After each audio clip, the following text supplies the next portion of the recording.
Assalamualaikum, halo teman-teman, saya Vida dari Vida Bacain Buku.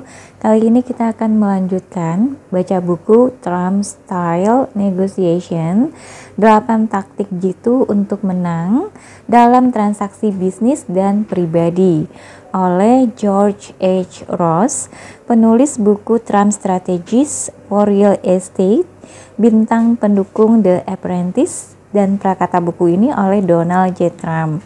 Buku ini terdiri dari 2 bagian. Bagian 1 yaitu bab 1 sampai dengan bab 9.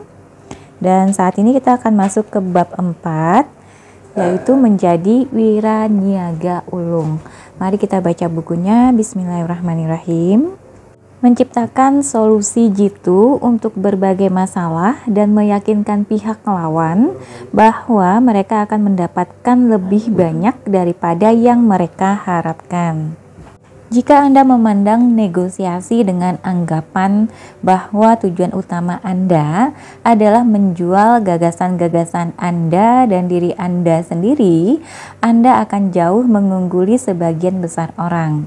Sudah menjadi hal yang umum jika orang berfokus pada angka, harga, pendapatan, pengeluaran, keuntungan moneter, dan melupakan bahwa banyak masalah lain selain uang yang sama pentingnya. Dalam menjual gagasan, Anda tidak bisa hanya memasuki suatu ruangan dan langsung membicarakan tentang apa yang Anda inginkan. Anda harus mengembangkan strategi dan memiliki bayangan tertentu mengenai apa yang ingin Anda capai di setiap fase dari proses negosiasi tersebut dan di mana Anda ingin berada pada akhir dari proses tersebut. Mungkin contoh terbaik mengenai penjualan yang brilian adalah negosiasi yang dilakukan Trump untuk proyek pertamanya, yaitu mengubah Commodore Hotel yang kosong dan bobrok menjadi apa yang sekarang dikenal sebagai Grand Hyatt di 42 Second Street dan Lexington Avenue di pusat kota Manhattan. Jika Anda melihat kompleksitas dari transaksi ini dan Trump yang saat itu baru berusia 27 tahun, Anda akan menyadari bahwa itu merupakan penjualan yang luar biasa. Tidak hanya bagi satu orang saja, melainkan juga bagi berbagai unsur pemerintahan, kreditur, dan pemimpin politik. Penting untuk memahami situasi yang melatar belakangi proyek ini agar bisa benar-benar menghargai pencapaian Trump. Pada tahun 1974, New York berada di ambang kebangkrutan dan tidak mampu membayar obligasi-obligasi pemerintah kota. Real estate mengalami kekosongan, tingkat hunian hotel rendah, dan penyitaan marak terjadi di mana-mana. Sementara sebagian besar orang melihat tanda-tanda ini sebagai alasan yang tepat untuk menunggu hingga segala sesuatu berubah. Donald Trump melihat periode kesuraman ini sebagai peluang emas. Commodore Hotel berada pada kondisi bobrok, kosong, dan menjadi noda di jantung kota New York City. Sementara gagasannya yaitu untuk mengubah Commodore Hotel menjadi hotel bintang 4 yang sukses dengan kapasitas 1.400 kamar, dianggap terlalu muluk dan tidak realistis bagi sebagian besar orang. Malah ketika saya bertemu Donald Trump untuk pertama kalinya dan ia menjelaskan bahwa ini adalah transaksi yang ingin ia kejar dan bagaimana ia berencana untuk melakukannya, saya berkata kepadanya bahwa saya sangsi ia dapat mewujudkannya karena ada terlalu banyak pemain yang terlibat, masing-masing dengan agenda yang berbeda. Trump justru berpendapat sebaliknya, serta meminta bantuan dan bimbingan saya dalam bernegosiasi. Mengingat saya selalu tergoda untuk mencapai sesuatu yang tampaknya mustahil, saya menjawab, saya ikut. Untuk berhasil, Trump harus menyatukan 5 kelompok yang berbeda, masing-masing dengan kepentingan dan masalahnya sendiri. Kelompok-kelompok ini adalah Penn Central Railroad yang saat itu bangkrut dan memiliki tanah tempat Commodore Hotel dibangun, serta banyak properti berharga lainnya di Park Avenue. Walaupun berutang kepada kota New York sebesar 15 juta dalam bentuk pajak real estate yang belum dibayar, New York City yang juga tengah menghadapi kemungkinan bangkrut dalam waktu dekat, negara bagian New York yang tengah terlilit masalah finansial, satu kreditur mengalami masalah akibat sejumlah kredit macet di New York, sebuah jaringan hotel besar yang tidak bermaksud membuka hotel baru mengingat kondisi pariwisata New York yang menyedihkan dan para penyewa dari gedung saat itu. Banyaknya jumlah pihak yang terlibat masing-masing dengan masalah dan kepentingannya sendiri yang dalam keadaan goyah, menjadikan tugas untuk membuat mereka semua menyetujui bagian mereka masing-masing pada transaksi tersebut luar biasa sulit. Saya secara khusus merasa pesimis karena satu saja dari antara kelompok-kelompok ini bisa dengan mudah menggagalkan transaksi tersebut jika menolak untuk menerima peranan yang belum pernah dimainkan sebelumnya. Donald adalah seorang wiraniaga yang hebat dan dia memperjuangkan maksudnya dengan tujuan menghidupkan kembali kota New York.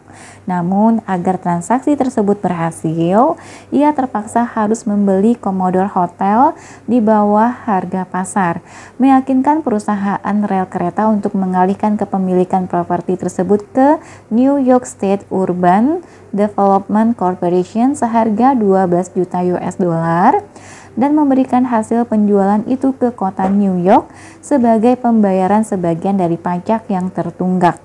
Meyakinkan kota tersebut bahwa keputusan terbaik bagi mereka adalah menyetujui kontrak sewa jangka panjang dengan Urban Development Corporation yang sebagai badan pemerintah tidak akan diharuskan untuk membayar pajak real estate.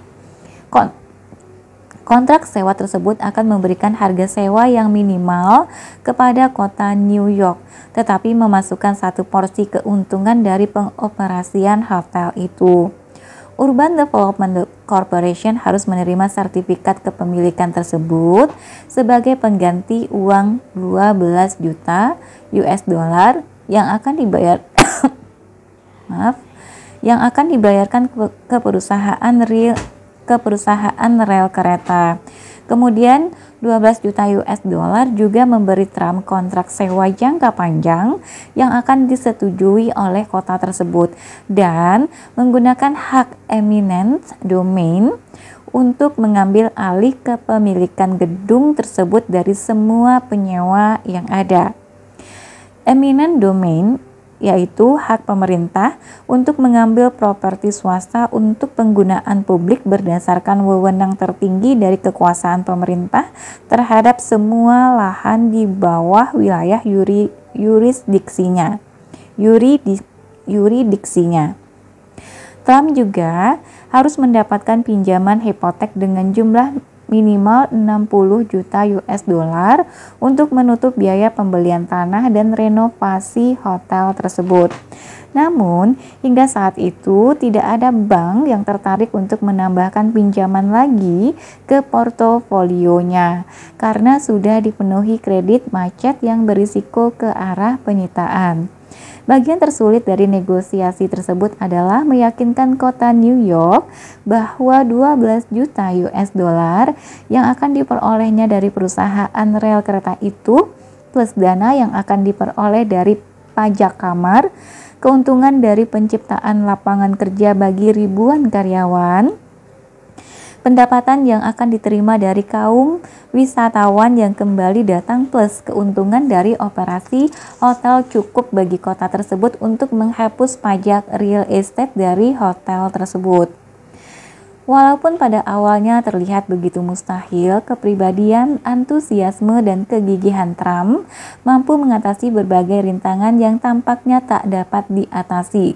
Terdapat begitu banyak negosiasi dan negosiasi ulang, sehingga untuk merampungkan transaksi itu dibutuhkan kerja keras selama lebih dari 2 tahun.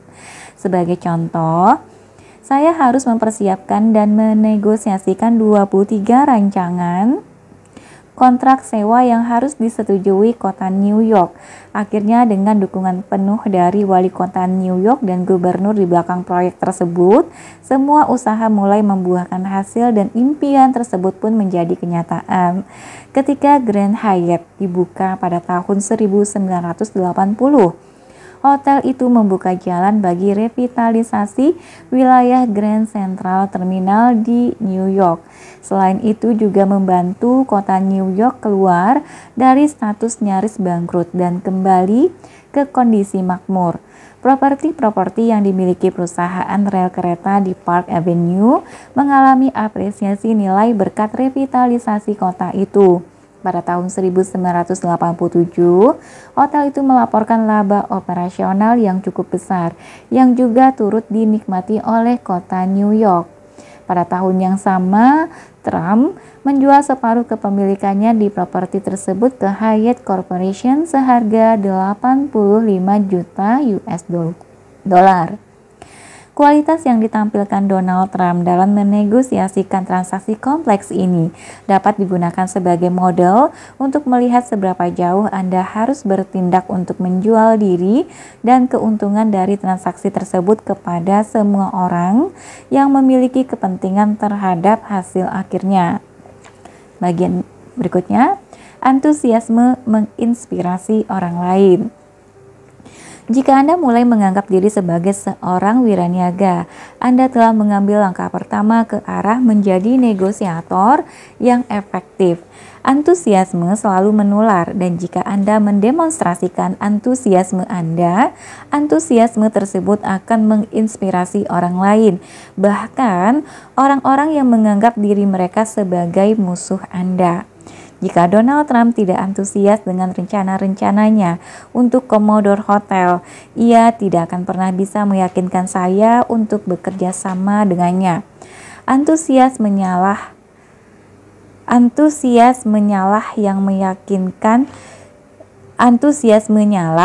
yang meyakinkan semua pihak lawan untuk bekerja sama dengannya. Antusiasnya tidak hanya mengenai apa yang akan ia dapatkan dari transaksi tersebut.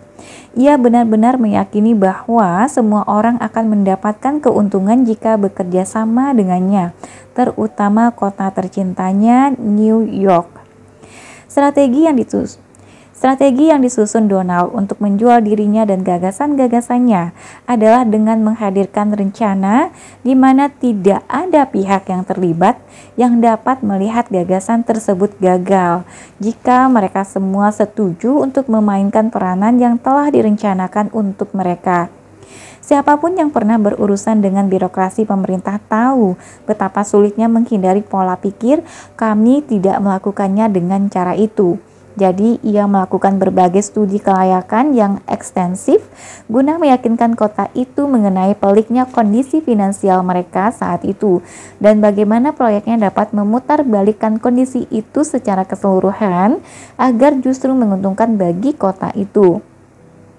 Trump bersikap persuasif mengenai keyakinannya bahwa pusat kota New York City yang suram dan terpuruk dapat dibenahi hanya dengan investasi baru di sektor real estate, membenahi berbagai kondisi, serta menarik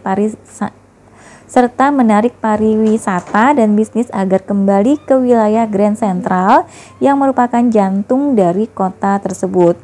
Siapapun yang mengunjungi Grand Central Terminal dan wilayah itu sekarang dan menyadari realitas dari visinya memang berhasil.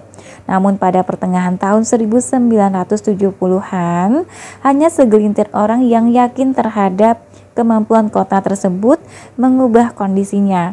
Trump mampu mewujudkan perubahan melalui antusiasmenya yang tak terbatas. Jika tidak karena keyakinan Trump terhadap gagasan-gagasannya, gagasan tersebut mungkin sudah pupus di tengah jalan.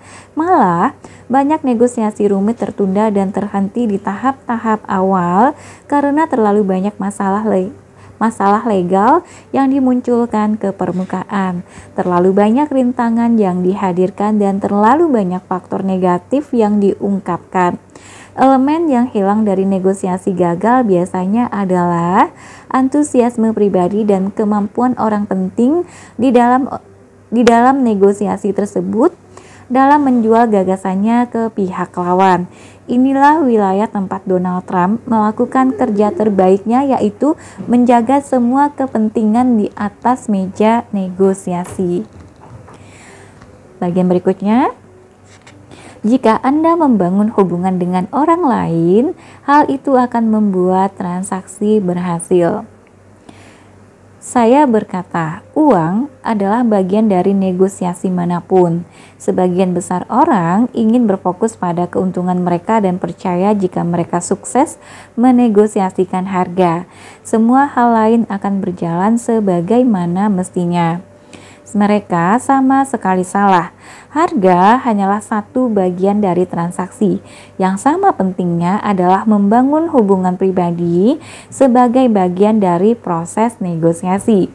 Karena Anda membutuhkan bantuan pihak lawan untuk menyimpulkan transaksi ini, dan semua negosiasi yang mengalir dari transaksi tersebut, Anda menjual diri sendiri saat Anda berhubungan dengan orang lain. Donald Trump mampu menggerakkan proyek Commodore Hotel ke depan dengan menginvestasikan waktunya dalam membangun hubungan.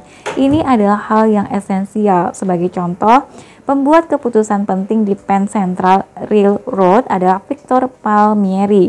Kendati Trump belum pernah berjumpa secara pribadi dengan pria itu, ia menelponnya dan meminta 15 menit dari waktunya.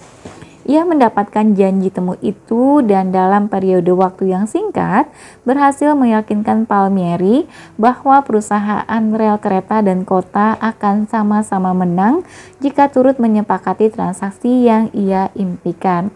Keduanya kemudian membentuk hubungan kerja yang solid yang menghasilkan bantuan Palmieri untuk meyakinkan kota itu untuk bekerja sama dengan Trump. Ingat, pada pertemuan pertama mereka, Trump tidak memiliki catatan prestasi apapun dan Palmieri tidak punya dasar untuk mempercayai kemampuan Trump merampungkan proyek tersebut. Trump membangun hubungan, meyakinkan Palmieri bahwa mereka dapat bekerja sama dan dengan demikian berhasil mendapatkan sekutu yang penting. Bahkan sekalipun Anda adalah seorang investor kecil yang menangani pembelian berskala kecil, Anda tetap dapat menggunakan strategi Trump untuk membangun hubungan pribadi Anda dengan seseorang yang Anda perlukan sebagai bagian dari transaksi tersebut. Sebagai contoh, jika Anda nantinya membutuhkan pinjaman yang harus disetujui untuk membeli real estate investasi, temukan pihak pembuat keputusan dan hubungi orang tersebut, serta luangkan waktu dan upaya yang dibutuhkan untuk membangun hubungan tersebut. Hal itu akan sangat mempermudah upaya untuk mendapatkan keputusan yang menguntungkan. Alih-alih hanya sekadar aplikasi pinjaman yang direpresentasikan oleh berbagai dokumen, Anda akan menjadi kuantitas yang dikenal dan seorang individu. Ini akan membuat perbedaan. Setiap kali orang memasuki negosiasi, ada kecenderungan alamiah untuk tidak mempercayai apa yang dikatakan atau dilakukan oleh pihak lawan. Jika ada uang yang terlibat, orang juga mencurigai motif pihak lawan. Jika seseorang mulai dengan mengatakan, "Saya akan membantu Anda menghasilkan banyak uang," hal itu justru kerap memperbesar kecurigaan Anda. Karena sekali lagi, sebagai titik awal, Anda cenderung tidak mempercayai orang lain. Banyak negosiator beranggapan bahwa mereka harus membuat janji jika mereka ingin meyakinkan pihak lawan. Tetapi, pada kenyataannya, itu bukan cara terbaik untuk memulai. Jauh lebih penting jika Anda mengembangkan suatu hubungan, menemukan sejumlah kepentingan yang sama, dan membujuk pihak lawan agar yakin bahwa ia tengah berurusan dengan orang yang memiliki integritas. Begitu Anda mencapai hal ini, Anda tidak harus mengumbar janji bahwa Anda akan membantunya menghasilkan banyak uang. Jika Anda memulai dengan membangun hubungan dan kepercayaan, semuanya akan berjalan sebagaimana mestinya. Salah satu cara efektif untuk membangun suatu hubungan adalah dengan memulai negosiasi Anda berdasarkan asumsi bahwa hal ini akan menjadi yang pertama dari berbagai transaksi dan Anda berniat untuk melakukan lebih banyak transaksi dengan pihak lawan di kemudian hari. Terlalu banyak orang yang ingin bergerak maju dengan cepat pada negosiasi dengan ide untuk menandatangani kesepakatan dan kemudian beralih ke hal yang lain. Namun jika Anda dikenal sebagai orang yang adil, hal tersebut menciptakan pengalaman positif bagi semua pihak yang berhubungan dengan Anda. Jika Anda kembali berurusan dengan mereka atau dengan orang-orang yang mereka kenal, reputasi Anda akan membuka jalan bagi Anda. Bagian berikutnya, kemampuan presentasi yang baik akan menjual gagasan Anda. Tugas yang harus dilakukan pada banyak negosiasi adalah mencari tahu apa cara terbaik untuk menyampaikan gagasan Anda kepada pihak lawan, meyakinkan mereka bahwa gagasan tersebut bagus dan sebaiknya diterima apa adanya. Anda perlu mempelajari dasar-dasar seni berpresentasi secara efektif dan melakukan eksperimen untuk mengetahui cara mana yang paling persuasif. Trump terkenal dengan penguasaannya terhadap seni melakukan presentasi yang efektif. Ini bukan hanya sekadar menampilkan grafik-grafik detail atau foto yang menarik perhatian, argumen yang tersusun dengan baik dan dramatis, atau antusiasme yang berlebihan. Anda harus memahami bahwa ada batasan yang sangat tipis antara propaganda dan melakukan presentasi secara efektif. Sebagai contoh, Trump tahu bahwa pada transaksi Commodore Hotel, mengingat saat itu ia baru berusia 27 tahun dan tidak memiliki pengalaman nyata di dunia pengembang, akan menjadi tantangan yang besar untuk meyakinkan pihak lawan mengenai kapabilitasnya dan untuk mendapatkan pinjaman sebesar jutaan dolar yang dibutuhkan untuk merampungkan usaha tersebut. Maka, ia pun merekrut Henry Pierce, tokoh real estate New York yang sangat dihormati, sebagai penengah. Salah satu alasan utamanya merekrut Pierce adalah untuk menciptakan citra kebijaksanaan konvensional dan nilai konservatif bagi para pembuat keputusan di badan-badan pemerintah dan kreditur. Dengan adanya Pierce yang selalu duduk di sisinya saat ia bernegosiasi serta mengizinkan Henry Pierce yang legendaris dan bersuara lembut itu menyuntikkan sejumlah kebijaksanaan yang diperolehnya dari pengalaman selama bertahun-tahun. Trump memberi nilai tambah bagi kredibilitas dari gagasan apapun yang ia presentasikan. Mempercayai seorang pemuda berusia 27 tahun tanpa pengalaman apapun adalah satu masalah tersendiri. Namun, dengan adanya anggota komunitas real estate yang sangat terpandang di sisinya, menciptakan nilai tambah dari segi dukungan dan mungkin membuat orang lain yang terlibat untuk meyakini bahwa Pierce menjamin kemampuan Trump. Menggunakan Henry Pierce merupakan pertunjukan yang mengagumkan dalam melakukan presentasi yang efektif, bukan contoh propaganda. Trump juga tahu bahwa pertunjukan nyata dari seni melakukan presentasi yang efektif akan dibutuhkan jika ia ingin sukses saat mempertunjukkan efek mengejutkan secara efektif dengan mengubah Commodore Hotel yang gelap dan suram menjadi hotel terkemuka Grand Hyatt Hotel yang baru dan modern. Ia membayangkan fasad gedung terbuat dari kaca dan perunggu yang akan mencerminkan keagungan dari Grand Central Terminal, dan ia merekrut arsitek terkenal Derskud untuk menciptakan mahakarya visual.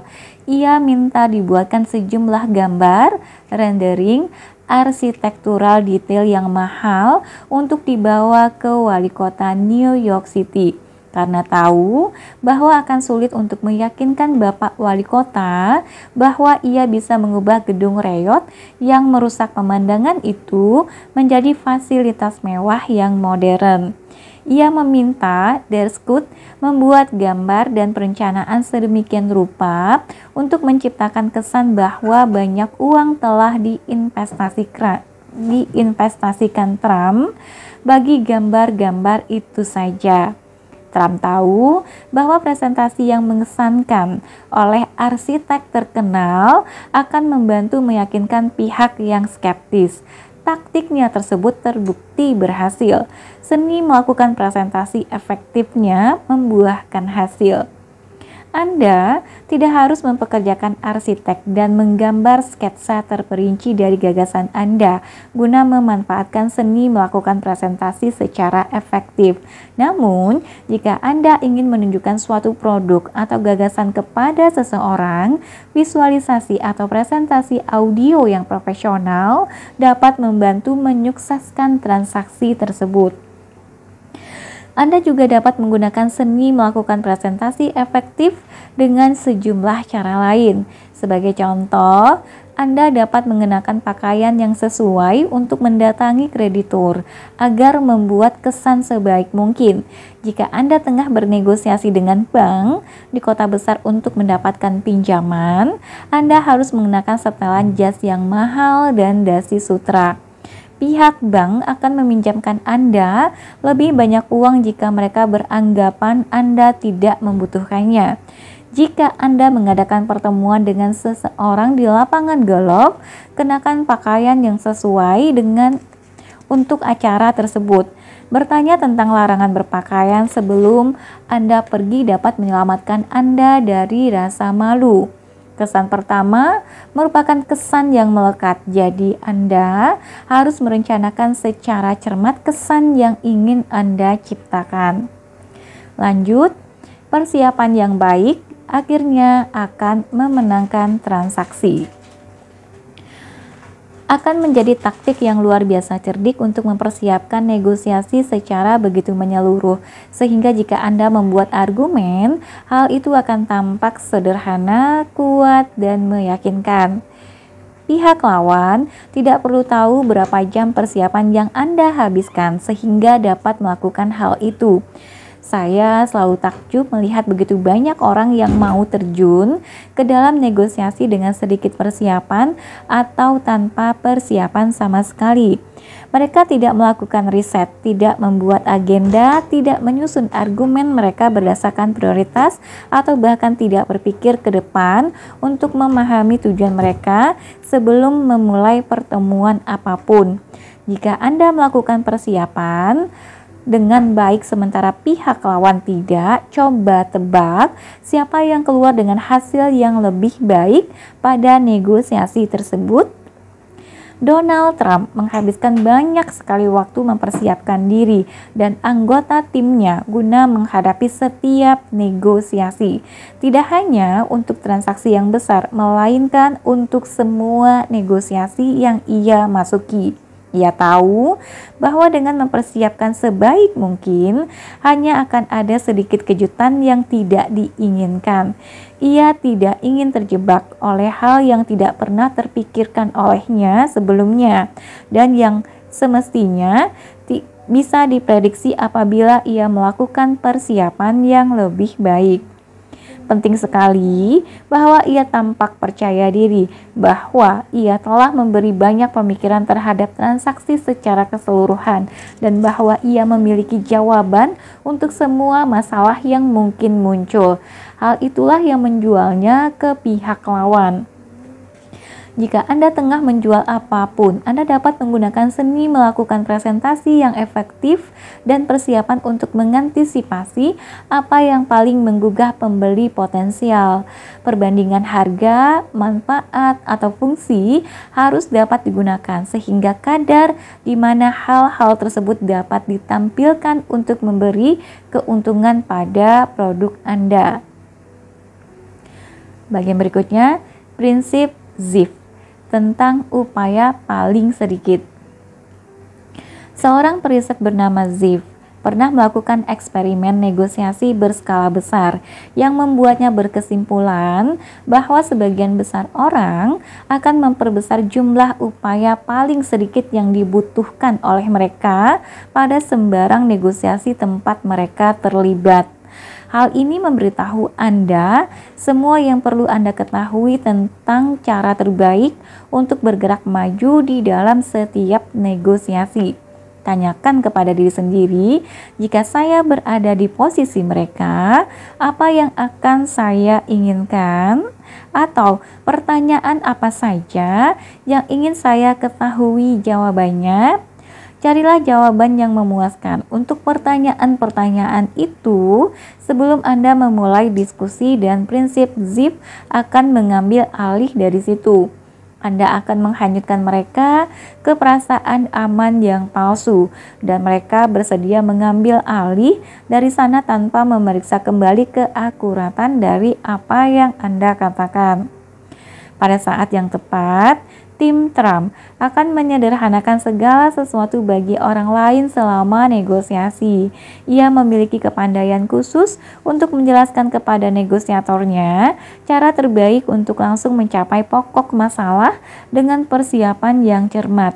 Sebagai contoh, ketika ia ingin membuat para investor tertarik untuk berinvestasi dengannya di dalam suatu transaksi, ia meminta staf keuangannya menghitung angka-angka dengan menggunakan berbagai skenario yang berbeda.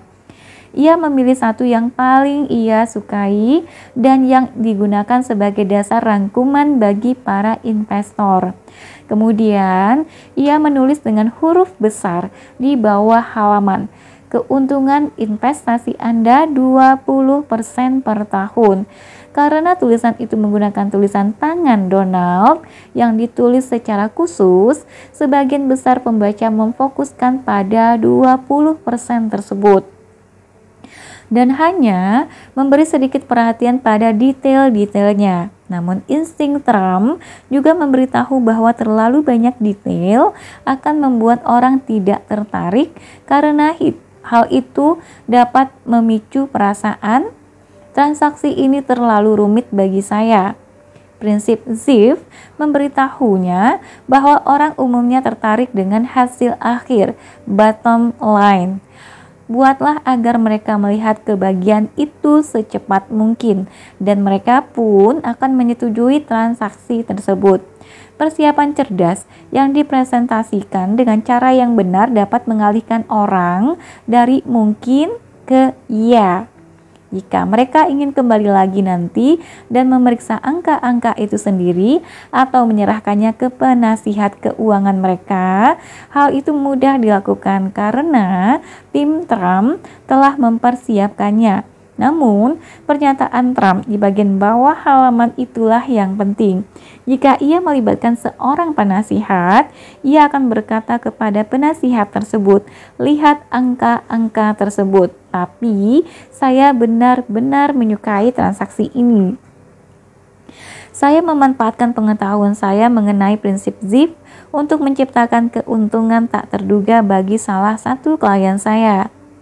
Ia tengah membangun gedung baru dan mengatakan akan cukup membantu bagi pembiayaan gedung tersebut jika ia dapat menunjukkan arus kas tahunan yang tetap, bukan arus kas tahunan yang berfluktuasi bergantung pada jumlah pajak real estate yang dapat dibayar oleh pemilik tersebut setiap tahun. Ia ingin tahu apakah saya dapat memecahkan masalahnya." Klausa yang khas pada kontrak sewa menyebutkan bahwa seorang penyewa harus membayar porsi kenaikan pajak untuk pajak dibayar oleh pemilik di tahun pertama setelah persyaratan kontrak tersebut berlaku. Saya menyatakan bahwa saya akan merancang satu klausa baru dan mencari jalan untuk menjualnya ke para pengacara dari penyewa yang belum pernah melihat provisi seperti itu sebelumnya. Pemilik itu ingin membatasi kewajiban pajaknya untuk gedung tersebut hanya sebesar $6 per kaki persegi. Tahu bahwa pengacara penyewa itu akan mempertanyakan angka tersebut, saya melakukan survei mengenai jumlah pajak per kaki persegi yang dibayar oleh para pemilik bangunan sekelas di wilayah tersebut.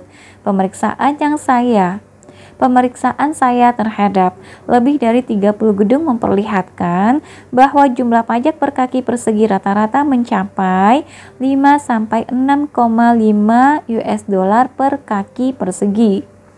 Saya membuat daftar yang mengidentifikasi 15 gedung yang pajaknya 5,5 $ per kaki persegi atau kurang dari itu.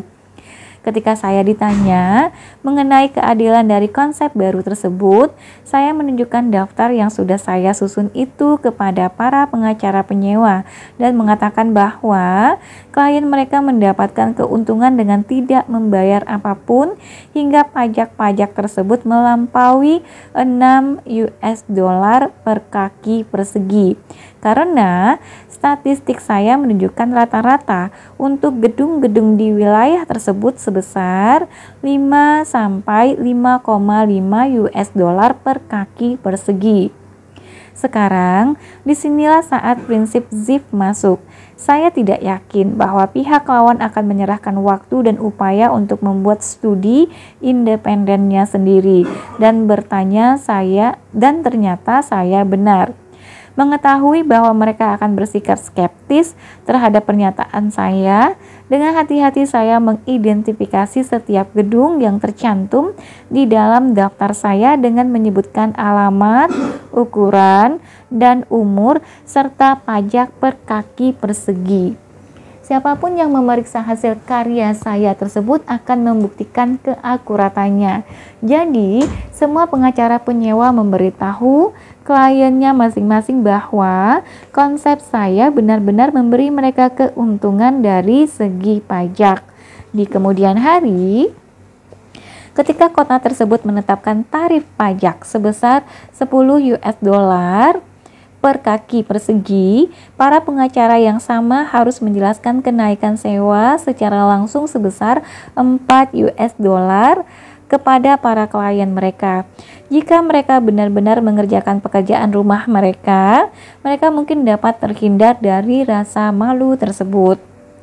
Pada semua negosiasi, Anda harus mempersiapkan diri dengan mengetahui sebanyak mungkin fakta dan mengumpulkan sebanyak mungkin informasi yang bisa Anda dapatkan sebelum memasuki arena negosiasi.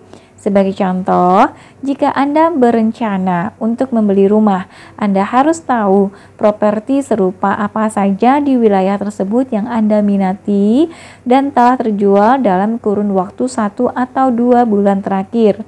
Jika Anda berencana untuk membeli mobil baru, carilah di internet untuk mengetahui biaya yang ditetapkan pihak dealer. Kerjakan pekerjaan rumah Anda dan itu akan membuahkan keuntungan yang memuaskan. Jangan biarkan prinsip ZIF merugikan Anda. Jadilah orang yang bersedia menyelidiki kelengkapan dari semua informasi yang Anda terima, hal yang jarang dilakukan orang pada umumnya. Next, Anda harus memiliki kegigihan agar bisa sukses. Anda tidak akan pernah mendengar seseorang mengeluh bahwa ia menjalani proses untuk menyepakati suatu transaksi hingga akhir, tetapi pihak lawan terlalu ngotot. Ia mungkin mengekspresikan kekaguman yang diselimuti perasaan iri pada pihak lawan itu karena bertahan dengan rencana mereka, mengejar tujuan mereka, atau menutup transaksi tersebut. Namun kegigihan tidak pernah dipandang sebagai sifat yang negatif. Jika Anda benar-benar ingin menjual diri dan gagasan Anda harus gigih. Jika Donald Trump tidak bersikap gigih selama 2 tahun, transaksi Commodore Hotel tidak akan pernah berhasil. Proyek tersebut membutuhkan kebulatan tekad yang oleh sebagian besar orang tidak dianggap sebagai hal yang perlu dikembangkan di dalam diri mereka. Namun, jika Anda benar-benar ingin sukses, kegigihan merupakan persyaratan mutlak. Jika Anda mudah menyerah, Anda tidak akan sampai ke sana. Malah, kesuksesan terbesar Donald Trump tumbuh dari situasi negosiasi sulit di mana kegigihannya lah yang membuat segala sesuatu berbeda. Dia bisa mendapatkan harga murah untuk properti tersebut karena masalah mereka dianggap tidak dapat diatasi oleh semua orang lain. Kegigihannya digabung dengan kemampuannya dalam mengidentifikasi apa yang diperkirakan akan dilakukan orang lain untuk membuat transaksi tersebut sukses, membuatnya dapat mengatasi kesulitan-kesulitan tersebut. Pada bagian awal negosiasi Commodore Hotel, kota New York khawatir mengenai siapa yang akan mengoperasikan hotel yang ada dalam bayangan Trump. Mereka menyuarakan kekhawatiran yang beralasan. Memangnya Donald Trump tahu tentang profitabilitas mengelola hotel kelas 1? Jawabannya adalah ia tidak tahu apapun mengenai pengelolaan hotel. Ini menjadi batu sandungan besar bagi Trump. Tanpa operator hotel yang terkenal, kota itu tidak akan tertarik dengan proposalnya. Jadi Trump menggunakan semua keterampilan bernegosiasinya untuk meyakinkan Hyatt agar mengelola hotel tersebut untuknya. Setelah Hyatt mengetahui betapa besar keuntungan dari transaksi yang telah diciptakan Trump, mereka mendesak untuk menjadi pemilik 50% saham. Hyatt merupakan mata rantai penting terakhir. Dengan Hyatt sebagai operator, seorang kreditur akan merasa nyaman untuk membiayai proyek tersebut dan kota itu pun puas karena dana yang akan diraup dari kontrak sewa tersebut akan substansial. Agar bisa sukses dalam suatu negosiasi, Anda harus mengerahkan sejumlah waktu dan upaya yang diperlukan untuk mengelola diri dan gagasan-gagasan untuk menjual diri. Agar bisa sukses dalam suatu negosiasi, Anda harus mengerahkan sejumlah waktu dan upaya yang diperlukan untuk menjual diri dan gagasan-gagasan Anda. Kendati mungkin tidak ada satupun transaksi Anda yang serumit transaksi Commodore Hotel yang dilakukan Trump. Gagasan-gagasan dasar, kemampuan untuk melakukan presentasi yang efektif, antusiasme, persiapan, penggunaan prinsip ZIP mengenai upaya paling sedikit ditambah dengan kegigihan yang tak terbatas dapat dengan sukses mengendalikan suatu negosiasi agar menguntungkan Anda. Oke teman-teman, sampai di sini dulu untuk bagian 1 bab 4-nya. Nanti kita akan ketemu lagi di bagian 1 bab 5, mengendalikan laju negosiasi. Terima kasih sudah mendengarkan. Sampai akhir, sampai jumpa. Assalamualaikum warahmatullahi wabarakatuh.